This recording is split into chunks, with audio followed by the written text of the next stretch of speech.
Hey guys, so this is chapter 2, and this is following up over the chapter that we talked about plate movement, and those plates are called tectonic plates. And remember how the movement has allowed for different fossils and things to be found in the same area, well, different areas like across different continents. Today we're going to look at chapter 2, which is more evidence of the Earth shaping processes. So the big question is, what evidence shows that Earth's surface has changed over time? One more time. What evidence shows that Earth's surface has changed over time? So when we have nonfiction text, usually in a textbook, there's usually pictures, photographs, and underneath those photographs are captions. Here's one of the captions. Over millions of years, layers of sediment eventually became solid rock. Then some of it eroded away. Now, sediment is like loose dirt, okay, and it becomes packed, and then it becomes solid rock. So, and it erodes away. That means it changes its shape. So let's start. The rust red lead forms of Monument Valley in Arizona are amazing to see. These structures are called buttes and are made of different types of rocks. When people first came across these buttes, they wondered how they formed. They asked many questions. Why are they different kind of rocks stacked, matching layers from one butte to another? Did these formations always look like this? Geologists look at the type of rocks that are present in an area to figure out how Earth's surface has changed and how it might change in the future. Monument Valley's buttes are evidence that the valley was not always there. The different layers are evidence of the types of rock that completely filled the valley long ago. So geologists study these rocks and they can tell from the layers how the past was. This is actually how to read a past. It's like a history book of rock. Okay. Igneous. Okay. The I word always is getting me. You have sedimentary, ingenious, and metaphoric rock. All right. Geologists study rocks to understand Earth's history. Geologists categorize the rocks based on patterns. These patterns tell how the rocks formed in the past. So right here we have a vocabulary word. It's sedimentary rock.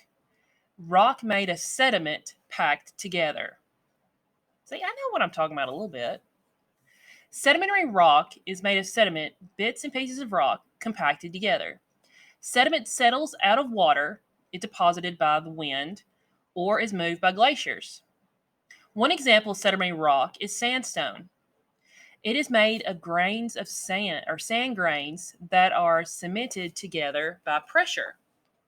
Another type of sedimentary rock is slate, which is made of very tiny compacted sediment grains. Layers of sedimentary rock tend to form in places where wind, ice, and water break through larger pieces of rock into smaller pieces. So here's an example of sedimentary rock. Long ago, the Rocky Mountains were larger than they are now. They began to break down. The sediments were carried away by water, wind, and glaciers. So the Rocky Mountains are on the western side of the United States. They are a very long go from like near the very top all the way down towards the areas like in like south of Mexico. So the Rocky Mountains are very large. You also have the Sierra Nevada mountains that are on the further west. So we have like two mountain ranges in the west.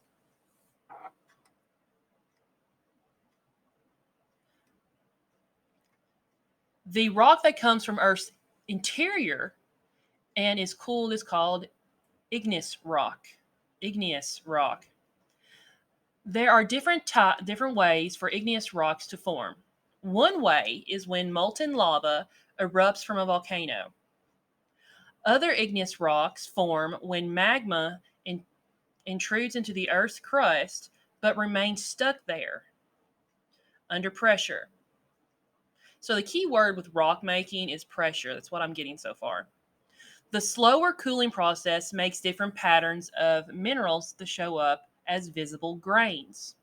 Granite is an example of igneous rock formed this way. So here we have some, where's my zoom? Down here, one second. We're going to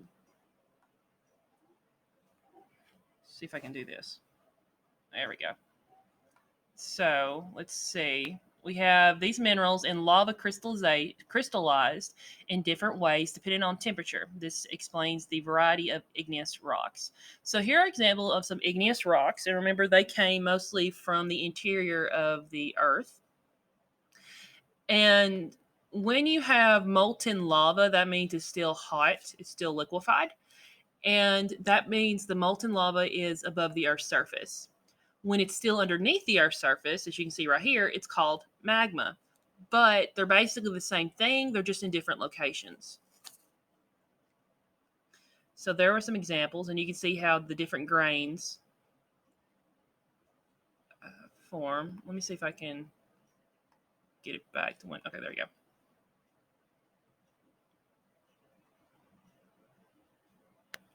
Both igneous and sedimentary rock can change into the third type of rock called metamorphic rock. This occurs when heat and pressure change those rocks into different forms. Marble is an example of metamorphic rocks. Okay, so we have some marble right here. Marble is very expensive. If a lot of people use it in their homes, a lot of people used it in the past for statues. A lot of these statues you see that are like white, the whitish color, those are marble statues. And it's the type of rock that is very easy to like chisel into, but it's very tough and durable. So you have igneous rock, which is made of lava or cooled. I'm sorry, it's made of magma or lava that has cooled and hardened. Metamorphic rock is rock that is formed when igneous and sedimentary rock is placed under tremendous pressure and heat. So that would be a marble quarry where you find the rocks and stuff. And these like quarries like this, when you're talking about ancient civilizations, they would actually go and chisel these stones out. And today we have the big equipment that can move it from point A to point B, but they had to come up with some pretty inventive ways to move these large pieces of stone, which weighed thousands of pounds, even up to a ton, across vast landforms or land masses. Fossils are often found in sedimentary rocks. Throughout the middle of the United States, the fossils of sea creatures have been found. These are often found in deserts or very dry areas, far from the nearest ocean. Why are the fossils of sea creatures found in such places? So we're going to look at this map, and the map is of North America. And it says North America looked very different 75 million years ago. Only 10 areas were exposed to land. So only the tan areas. So that means everything else that is this light shade of blue, or some people may call it a light shade of purple, was underwater. So that explains why we're finding these fossilized sea creatures in places like North and South Dakota, Montana. What else we got here? Iowa. The Midwest is something that I never really learned or remembered. You have Texas. See, parts of West Tennessee was underwater. We have Mississippi, Alabama, Georgia, Florida, parts of Mexico. Over here we have like the Carolinas, Virginia, parts of Maine up here. Then you have Canada and Alaska. All these areas were underwater. So if you were to find fossils of sea creatures, that would not be anything out of the ordinary because that explains that once upon a time these areas were underwater. Geologists explain the discovery of these fossils this way. The central part of what is now the United States was actually covered by a large sea 75 million years ago. The sediment that accumulated at the bottom of the sea became sedimentary rock. Some of the organisms that died in the water left remains that settled into the sediment. Sediment moved by wind and water became layered on top of the dead organisms. Their fossils can be found in sedimentary rock today in states far from the ocean, such as Montana and South Dakota. Those places are closer to the northern areas. So, comparing rocks. Remember the buttes, of Mountain Valley, Arizona? Each butte is made up of layers of rock laid down at different times. Different buttes sometimes have the same layers running through them. At one time, the buttes were all a single strip of land. Over time, forces wore parts of the rocks away, leaving the butte behind.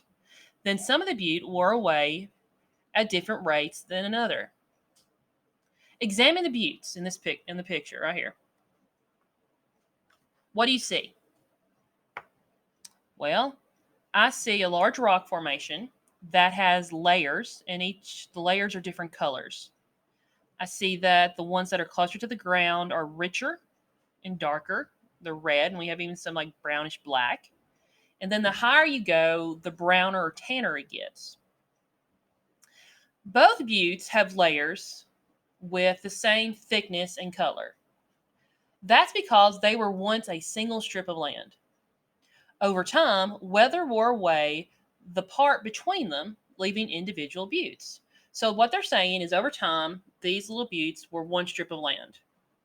Weather, natural sources or whatever, they didn't move them. They just wore away the middle part, which left two separate buttes. So that's what they are referring to when they say that you had one strip of land, now it's turned into two.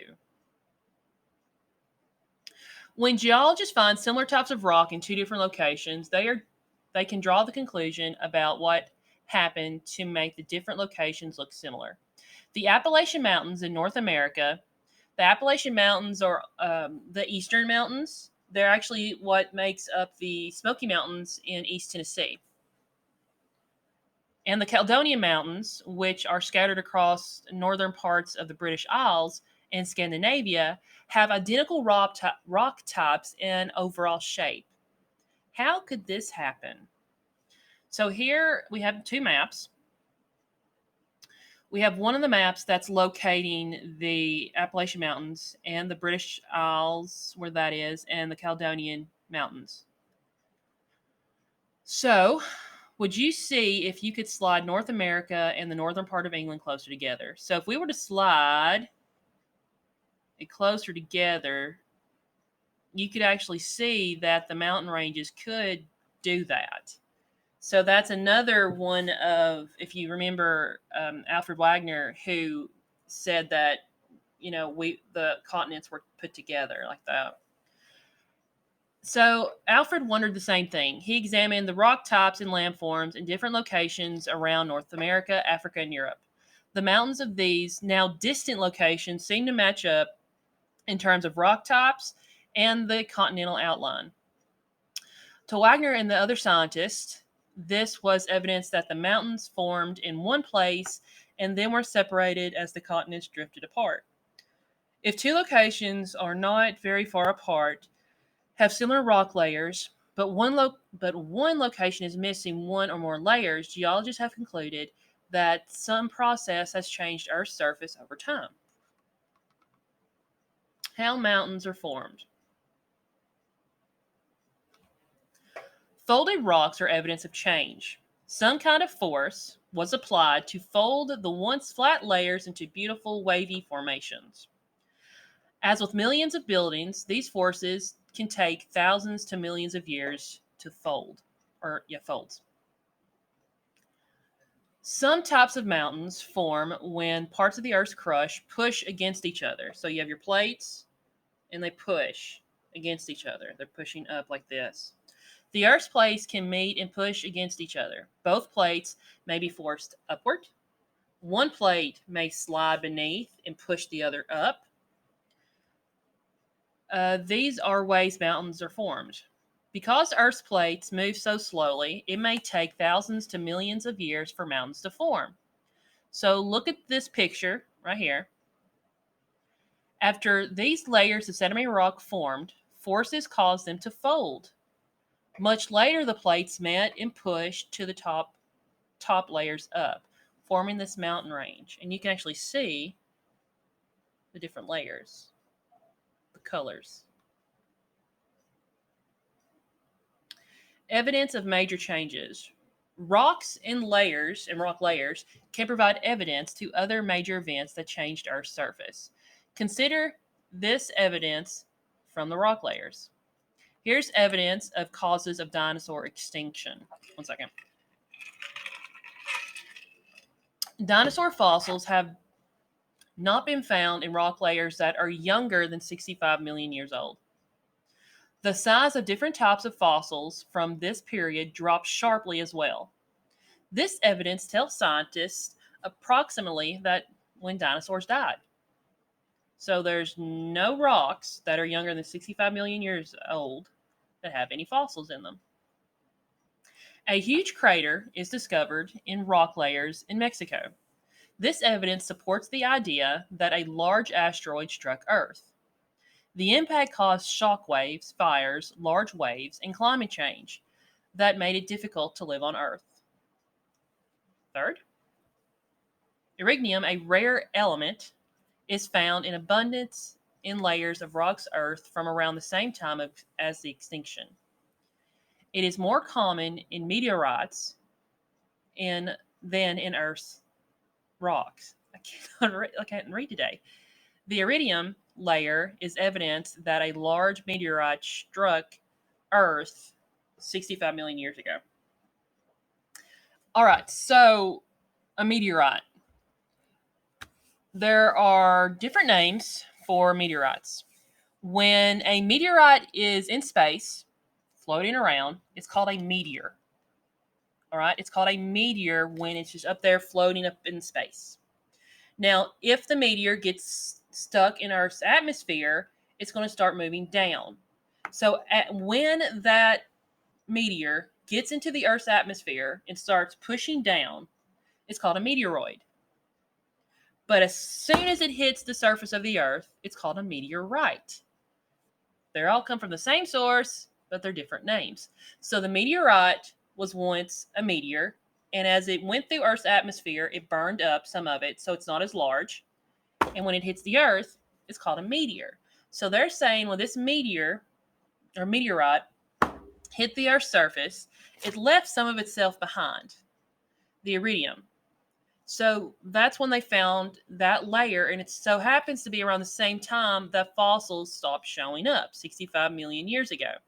So they're kind of putting pieces together. Evidence from rock layers show that the large animals on Earth died off in a short period. That the large asteroid struck Earth around the same time, and that dust from the impact was thrown into the atmosphere. All three pieces of evidence lead scientists to propose that a large asteroid struck Earth around 65 million years ago, resulting in the extinction of the dinosaurs. So here's an image. It looks like it's from space. And what do you think happened to life on Earth immediately after this crater was created by an asteroid? So that is actually a crater. All right, so that is chapter 2. You may want to, actually, I encourage you to read it yourself or read it out loud to somebody. And then tomorrow, you're going to answer the questions that you have in your packet. I will talk to y'all later. Have a good day.